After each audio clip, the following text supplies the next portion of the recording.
আজকে আমাদের কি না করেছে। আমরা জীবনে কারো এক কাপ চা পর্যন্ত খাইনি, আমার স্বামী খাইনি। আমার স্বামীর ওই ছিপেনের হারমানটা মারলো, আবার সেই ছিপেনের হারমান ওই দিদি দলে যোগ করে রেখে দিয়েছে, রেখে দিয়ে সেই সব আমার পেশ সেই লুটপাট আমার এইসব আমার কিছুই রাখিনি। আমার 12টা আন্দারা ছিল, 12টা গরু ছিল, সব আমার লুটপাট করে নিয়েছে।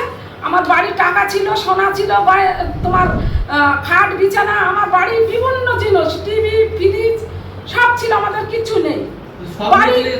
বাড়ি কিছুই নেই। ওই যে শফিক আহমদ বললো এখনো লুট করলি না, ও লুট করে নিয়েছে। আবার বলছে যে ভেঙে দে, আমার খাটাল পুরো ভেঙে দিয়েছে। শুধু ওই যে কলমগুলো ভাঙতে পারিনি, আমি ফোনে দেখছিলাম কলমগুলো শুধু খাড়া আছে। এটা কোন এলাকায়? ওই তো বাজারাইট উত্তরপাড়া, সাকসার অঞ্চল। এখন পুলিশ প্রশাসন কি বিষয়টা জানিয়েছেন? সবাইকে জানিয়েছি। কি বলেছেন তারা? কোনো উত্তর পাচ্ছি না। আমরা কেস দিয়েছি, কেসের কোনো ফোনে কোনো উত্তর পাচ্ছি না। আমরা তো থানায় যেতে পারছি না ভাই। আমাদের মেয়ে ওখান থেকে আবুজার ডাক্তারের কাছ থেকে ওখান থেকে মেরে ওই যে শাহবাগ মোল্লার ওই নাচিমুম আছে না, ওইখানে আমাদের নিয়ে গিয়েছে, নিয়ে সেখানে আমাদের রেখে দিয়েছে, কোনো ট্রিটমেন্টই হয়নি। তারপরে উনি ওই ভদ্রলোক ইত্তে খুলে রাত 8টার দিকে আমাকে, আমি বুকির যন্ত্রণায় ছটফট করছি, আচার খাচ্ছি, আমাকে তো শুধু দাগ গেছে, আমার মাথায়ও কাটা আছে, আমার হাতেও কোপ মারা আছে, আমি ছটফট করছি। ওই ভদ্রলোক বলছে মা কি হয়েছে তোমার? আমি তোমাকে আর আমার ট্রিটমেন্ট করতে হবে না, তুমি ছুটি দিয়ে দাও। এখন আমরা সব বুঝে গেছি। এখন আপনি কি চাইছেন? এখন আমি চাচ্ছি ওই হারনানদের শাস্তি চাচ্ছি আমি। এই কেসে কি শওকত মোল্লা কি জড়িত আছে?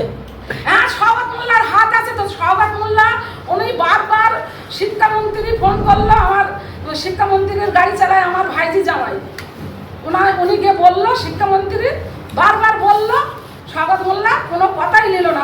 আমার ভাইজি জামাইকে ডেটের পর ডেট দিয়েছে, উনি বসে।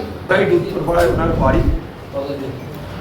উনি গরুর ব্যবসা করে। গরু মানে কি, খাটালে যেরকম ব্যবসা হয় না, ওনার খাটাল ছিল। অন্তে থেকে উনি 12 পিস গরু এনেছিল। সেই গরুগুলোর দাম ঈদের সময় দাম 4.5-5 লাখ টাকা বা 6 লাখ টাকাও বিক্রি হয় না, বেশি। আমি একটা গরু কিনেছিলাম 1,10,000, 1,05,000 এরকম করে আমি গরু কিনেছিলাম। এবারে তারপরে আমাদের এসেছিল, পার্টি এসেছিল, বলে এই দুটো গরু 5.5 লাখ টাকা দেবো। আমি বলছি না, 6 লাখ 6.5 লাখ টাকা লাগবে। তাহলে ঠিক আছে, আমি বকরিদের এই রোজাদের পরে আমি আসছি। তার রোজার 12টা রোজার সময় আমার এই শুভ ওই যে শফিক আহমদ, ও গিয়ে ওর লোকজন নিয়ে আমার সব লুটপাট করায়। আমার বাড়ি তালা মেরে দেওয়া ছিল, আমি তালা মেরে দিয়েছিলাম, সেই তালা হাম্বল দিয়ে ভেঙেছে। আমি ওর পায়ে জড়কে ধরেছি যে দাদা আমি ওদের মারিনি। আমার জমি নিয়ে প্রথম ঘটনা হচ্ছে, আমার জমি নিয়ে একটা ঘটনা। আমি বলে জমি মাপা চলবে না, শুভ বলেছে।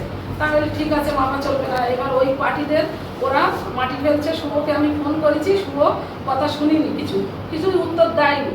তারপরে ওরা মাটি ফেলছে, আমি থানায় ফোন করলাম, থানায় ওরা মিটে গিয়েছে। থানায় বলেছে যে আমরা মিটে গিয়েছি, তোমরা তোমাদের জায়গা মেপে নাও।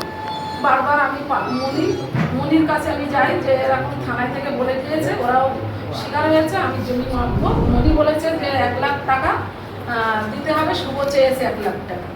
আমি তখন বললাম যে ঠিক আছে 1 লাখ টাকা দেওয়া হবে না, তুমি আগাম 30,000 টাকা দাও। আমি মনিকে 30,000 টাকা দিয়েছি আগাম, আর বাকি টাকা মাপার দিনে বলেছে দিতে হবে।